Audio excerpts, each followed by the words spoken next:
കഴിഞ്ഞ ക്ലാസ്സിൽ നമ്മൾ അസ്ലിയായ മദ്, അടിസ്ഥാനപരമായ മദ് അല്ലെങ്കിൽ സാധാരണ നീട്ടൽ ഇതാണ് പറഞ്ഞിരുന്നത്.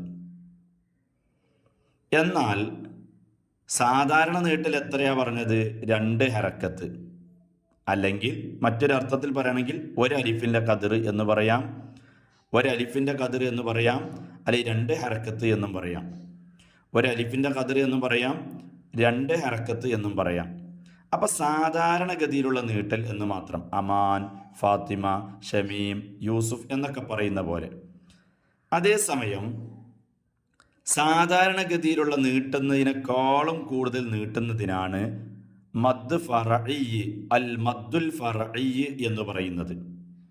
സാധാരണഗതിയിലുള്ള നീട്ടലുണ്ടല്ലോ, അമാൻ, ഷമീം, യൂസുഫ് എന്നൊക്കെ പറയുന്ന സാധാരണ നീട്ടൽ, ആ നീട്ടുന്നതിനേക്കാളും ദീർഘമായ നീട്ടൽ